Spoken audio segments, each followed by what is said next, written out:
Welcome to Turning Pages, a series of in-depth conversations with authors about their works. All right, well, Let Us Be True, a novel about lies. Erna Buffie joins me on the program to discuss it. Welcome, Erna. Thank you. Pleased to be here. So I'm very curious. The book's title is drawn from a poem that's incorporated into the book. Yes. Had you read Dover Beach like long before you wrote this book? Oh God, yeah. Long before I wrote the book. And it's interesting. The title, Helen Humphreys edited the book, and initially she said, "Why don't you call it Memento Mori?" And I said, "Well, I think it's Muriel Spark who read that." I said, "I don't really want to compete with her." Sure, yeah. So let's find another title. And because the poem is integral to the book, it's featured in one of the chapters with Pearl's brother, Matthew, who's a soldier in the Second World War. It just jumped out at both of us finally, and it seemed to make total sense given the subject of the poem as well. Yeah. So, when did you read Dover Beach for the first time? And was it something that you were contemplating as you wrote this, to incorporate it? No. It's interesting because my process in writing is very much, it evolves as it goes along. And when I decided to write a chapter about Matthew, it just, the whole conflict between he and Pearl's father about him wanting more from life, him signing up, the idea of him sort of being a self-educated young man who read poetry, possibly wrote poetry, was, very different from his father. And as I thought about it, I read, Matthew Arnold in probably second year lit class. And it's a poem that's always stayed with me. And it struck me as something that would resonate very much with the character of Matthew, given the subject matter. That, I'm actually flipping through the book, trying to find Matthew's chapter so I can read the section. But for me, it resonated with Matthew, and it resonated with the subject matter of the book as well. Right. And in some ways it resonates into Darlene and Carol's story with Pearl too, because Darlene comes across the book, Matthew's poetry book, kind of later on in her mom's effects. Yeah, it's that sort of box of secrets was pivotal, and for me it would be Darlene, because Darlene knew something was different in her family with her. She knew that there was something that she didn't know about. And so when she finds the box of photographs and mementos and this book, she suddenly starts asking her mother questions like, who was this man? Who's this woman standing by this horse with Dad? Like, who are these people? And Pearl has kept that entire family a secret from her own family, a secret from her daughters, because it's hers is a history of abandonment, whether through death, through suicide, through her sister Winnie leaving because she had to try to find a life of her own. Yeah, that's sort of why the poem entered in. And once it was in Matthew's chapter, it, as you say, it just reverberates through the book. You had mentioned about process and writing Matthew's chapter. In the acknowledgments, you write about Carol Bruno and Sandra McIntyre attending Pearl's birth. So I'm curious, was Pearl the first character, and Pearl was it talking with them? Yeah, and it's a great story because when I moved to Nova Scotia, one of the first things I did was, I'm a filmmaker by profession, but I was taking some time off, and one of the first things I did was go back to what I always wanted to do, which was write fiction. And I took a fiction class, and Carol Bruno was led the session.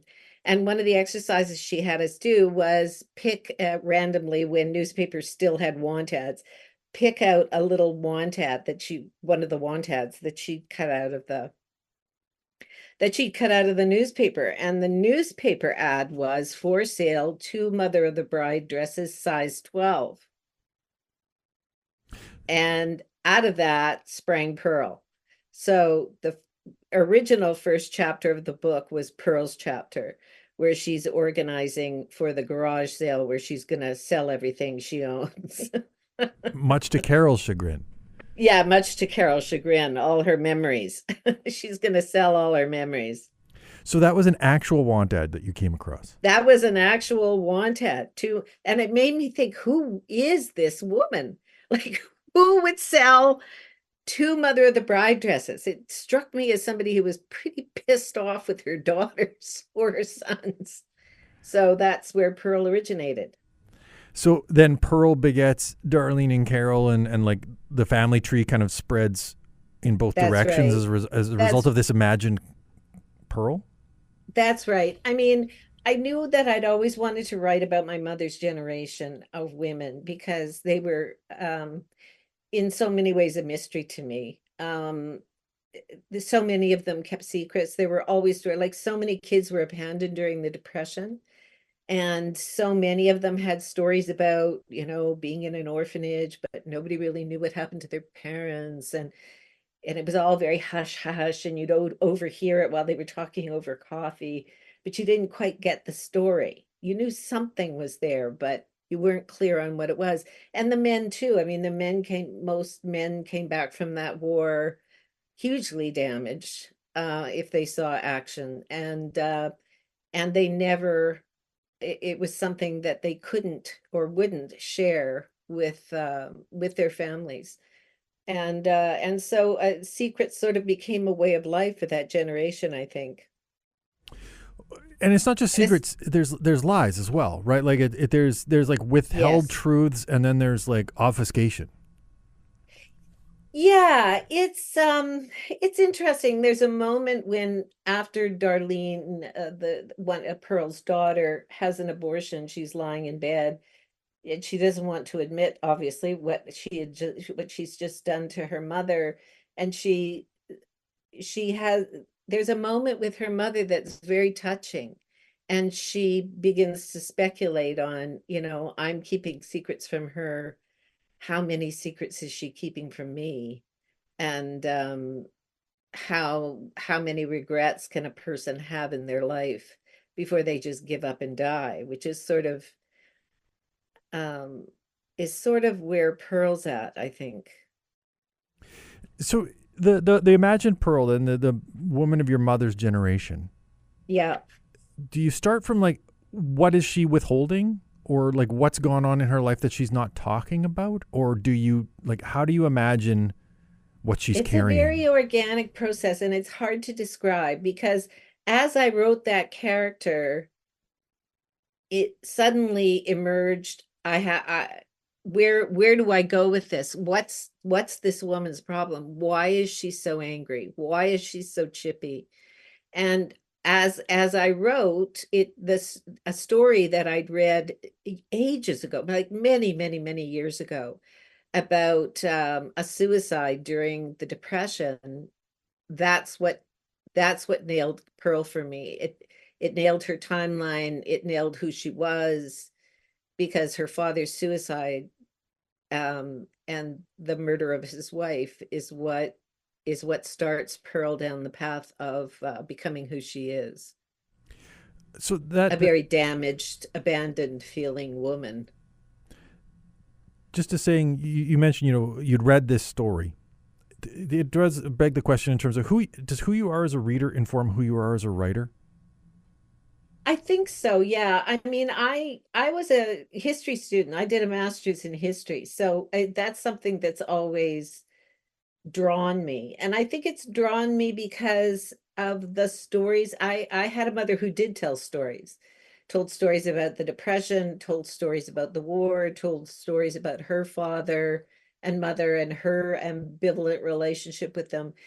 And you know, when you get a kind of family history like that, or a sense of the family history, I think you want to explore that more. And for me, it was exploring these other women, like who I met through her, who had even, you know, deeper secrets than my mother did. Like I said, there were a lot of in the reading and the research I did for the book, I hadn't realized just how many children were abandoned by their parents, and not just by death, by necessity. They just couldn't afford to keep them anymore. And some of them wound up in orphanages and others wound up on the street. What did that research look like? Like, were you very kind of purposeful in it, or were you reading things in the hopes of gleaning something? Like, how do you Both, go about? both, I think, both. I mean, because when I wrote Henry's chapter, which opens the book, was actually one of the last chapters I wrote. And I'd written a completely different I'd written a completely different chapter about featuring Henry. And it was Helen, when she read the book, she said, you know, the chapter on Henry sets you up for a very different book. It's too funny. Like I think you need to write another chapter on Henry. And so I did, and that again was during a writing workshop at Sage Hill. And I researched the battle at Moyland Woods while I was there. So then the unfurling, let's say, of these different stories, do you find like you have to jump from character to character in order to like get the correct tone for specific things? Like, does that help Well, kind of like thrust the story forward? There's a really interesting Japanese film, and I can't remember the name of it, which tells the story of one person through three different perspectives. And I guess that's what I wanted to do with Pearl, and that's how the book is structured, is that you meet this cantankerous, sort of angry old woman. And over the course of the novel, you learn how and why she became who she is. So for me, it was really effortless gliding between, and I'll tell you something. During this process, at the beginning of this process, I fooled myself into believing that this was a series of short stories. And it linked short stories. And it wasn't until I was halfway through that I had the courage to admit to myself that I was actually writing a novel. What was it that made you And realize that? it was too connected. It was too complete. And the chapters were playing off them each other in a way that kind of set the direction for the rest of the book. And so I decided at that point that it was really a novel. It wasn't linked short stories. So there's bouncing around amongst different time periods. Was that, had you written kind of like all of a piece for like the 2000, let's say, or the 1971, and then No. sorted them, or how did you go about No, that? it was really random. It was unbelievably, ridiculously random. In fact, when I came to Sage Hill, I had the chapter on Jolene and I didn't know where to put it. And after reading the manuscript, Helen said, "But you can put it anywhere." Because that's the way the book works. You know, it's just this organic whole of different perspectives, different lives, but all of them are revolving around this one central character and sort of peeling back the layers on her and who she is. And whether or not she can find some way to reach out and reconcile with her daughters. And, you know, I've had people say there's no redemption in this book. And it's like, well, you know, redemption in real life is very small moments. And or reconciliation can be a very small moment. And both Darlene and Carol have that moment with their mother. And I would say small moments can loom large, Yeah, they right? do. Like individual slights or like little things people hold on to. Absolutely. Absolutely. And especially, you know, especially in the relationship with Carol, Pearl's relationship with Carol, because it's so fraught. Because you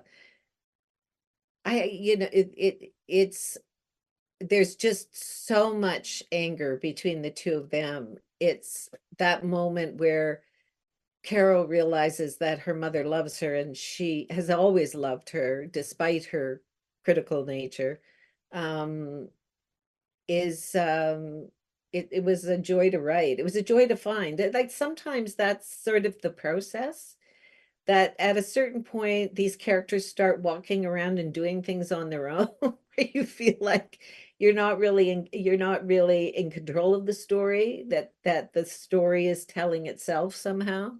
And I felt like that a lot in this process, and it was actually very joyful to experience that when you know a chapter's taking off, when you know you're nailing a character, when you know this is, peeling back a layer on Pearl that will make her more sympathetic.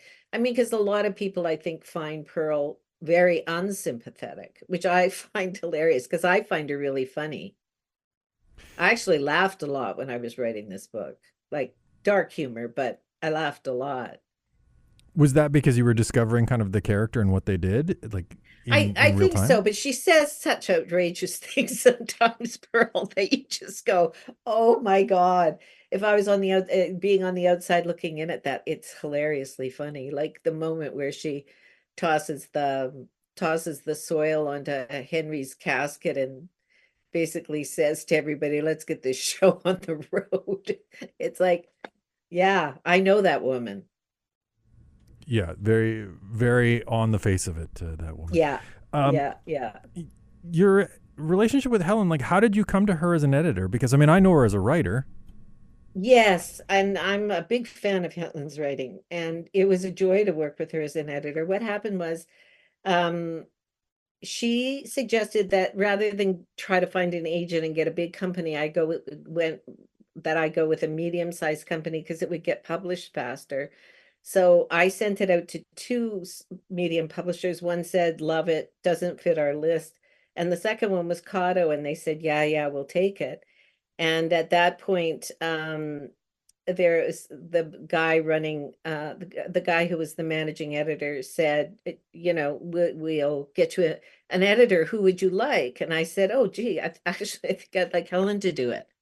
So Helen agreed, and it was an amazing process because she came back, and I think she had four specific suggestions, all of which she said you can't leave the reader with so little, you have to give them more. In this instance, this instance, this instance, and this.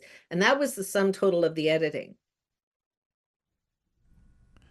Was that like a surprise that that was all she? No, it was just it was like having somebody read your work and giving you feedback and going, "Oh my God, I completely missed that." You're Mm. absolutely right. So it was a very fast process too. Like one of the incidents, for example, is I had never shown the affair that Darlene is having or appears to be having. I'd never shown that how Athena knew about it. And so one of the additions to one of her chapters was her going to tell Darlene that she's pregnant and getting to the end of the hall, and Darlene comes out of the office with another woman. So that scene came about through Helen's That scene prompting. came about because of Helen saying, "I need to see Athena witness this. I need to have her clearly know that there's an affair going on." Which is such a gut punch scene because it's told from Athena's perspective too, right? That it's in her Exactly, moment of exactly. kind It of was like just, most joy that she's then like blindsided. yeah, yeah. I mean, it was such a great suggestion. Each one of them, each one of the suggestions she made were brilliant. And I just sort of went, "Yes, yes, okay, I can write that." I can do that, no problem. Was it your idea to create an alternative Winnipeg? Yeah, and I just didn't want to clearly ground it. I wanted a universal story that wasn't attached firmly to a real place. I wanted it to feel anywhere, every city, every town kind of feel to it. Um, In a funny way, it's kind of an arbitrary choice. I don't think it is though, because I think it makes the book, it allows me to be grounded in a place I know, but not be hampered by all of the baggage that goes along with that place. Do you understand what I mean? When you say baggage, like, do you mean like, oh, this person would never go there, or like they couldn't Yeah, get across the exactly. city in that Or amount of time, though, like those kind of things? exactly. So then you have like kind of a creative license to take what you want from Winnipeg, but make it more how you'd like it for the fictional universe. Yeah, yeah, that's basically it. Like I could have written Catcher's Drive when Carol goes to see that hideous woman to to possibly buy her dining room suite. I could have made that Wellington Crescent, but Yeah, it felt more real by making it another place. it's funny because I in reading this book, I was like, I thought this was set in Winnipeg, and then I'm like, I don't recognize that address, so I like Google Yeah, it, and I'm like, no, yeah, I'm not coming up with anything. And then there's the mention that's of great. a bridge, and I'm like, I don't know this Otter Which Bridge. bridge? And at that That's point, it great. wasn't really till I got the acknowledgments and specifically addressed that there's like imaginary Winnipeg to this. I'm like, okay, Yeah, so this was purposeful. This wasn't like, yeah, yeah, exactly. um, was there a program for high school students to work at the Bay? Yes, there was, and I was, in fact. Okay, because this seemed like a detail that I was like, this seems wild, but also probably true. Oh yeah, it was very true. And I did work in the basement. So you were in Carol's position.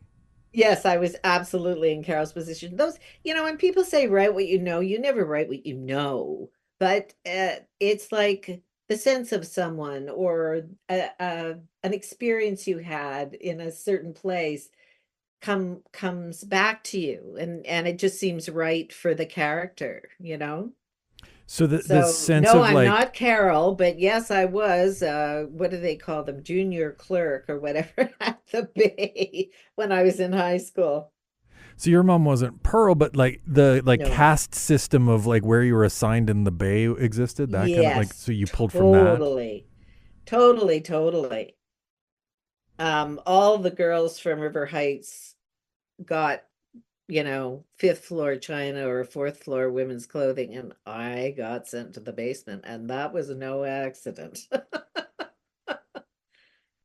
So Carol, obviously, like she has some elements pulled from your own life. Like, is that like something that you do with all the characters? Like, there's interspersed elements from Yeah, what you oh know. yeah, always. I mean, there are always, stories you're told that stick with you. Um, I would say the incident where in the war when Henry's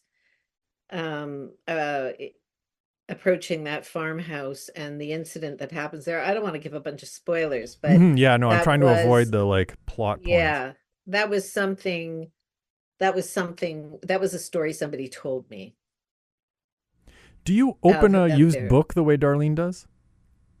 No. Ah, ee, that's interesting. Do I? I know I always search a book for signs of life. Like I always search a used book to see if there's a name in it or it's underlined or, to get a sense of the hands that book passed through. So yeah, I guess I do kind of. I was curious because it seems like such a specific detail that it had to have been, pulled from some experience, whether that was Yeah. you as a reader or someone you knew as a reader who did that with used books. Yes. Yeah, I think in a different form, but I do that. So, in looking at kind of like the full scope of the characters, like, was there anyone that you felt like you would want to go back to? Like that there was a character who you hadn't fully kind of dealt with in this book? Yeah. Yeah, I think there's a number. I think Winnie is one. And I think both daughters, Carol and Darlene, particularly Carol, I could see writing another book about Carol because I want to know what happens to Carol. Yeah, I was curious because you like obviously in telling this story from multiple viewpoints, you give us glimpses of each person's interiority, but like Yeah. we don't get their full story. And whether you as a writer kind of feel like, oh man, I left something on the table here. Like there's a whole world. Like I didn't just See, create. I love those are the kinds of books I love, and that's why I wrote the book that way, because I feel like a book should allow the reader to write in certain things of their own, like what really was the relationship between Jolene and Winnie? What will Carol do? Will she keep that wedding ring off? They were all it's to me that's part of the pleasure of reading, is that not everything is spelled out or has an ending. In a sense, it's left open-ended for the reader to imagine what they like. It was like writing the last chapter was just a joy, such a joy for me too, because I'd written every other person except Pearl's mother, and I'd written a chapter on her father, but in the end we decided that it didn't belong in the book. But the chapter about her mother, and the way the novel ends was, it's one of those moments when you're writing when you just go, yeah, that's it. That's what has to be. So you can close the book, but it doesn't create Yeah. like finality or certainty. Yeah. Yeah. Yeah, for sure. There were a lot of, writing is hard work, but it's also incredibly pleasurable in those moments, and exciting, like my dictum is always, and I think there's many other writers who've said this, but I would leave off at a place where I knew exactly where I was going and where I was still excited. So you as the writer are still excited. Yeah, so I would come back to it the next day and know where I was going and be excited about it, rather than leaving off when you're frustrated and ready to throw the manuscript at the wall, which those times happen too. Is that because you're your first reader? Like that you are also writing it with an eye on like how it would live on the page to experience it without knowing? Oh, for sure. For sure. I mean, I think every writer tries to do that. I mean, in ultimately, for it to be successful, you're writing for yourself, but I think you always have a sense of yourself as the first reader, as how will people react to this? How, am I being completely authentic in what I'm describing or what I'm doing with this character? Well, Let Us Be True, originally published on Coteau Books, but now out through Shadowpaw Press. Erna Buffie, thank you very much for taking some time to talk about it, and It was a congratulations. pleasure, Michael. It was great questions. I really enjoyed it.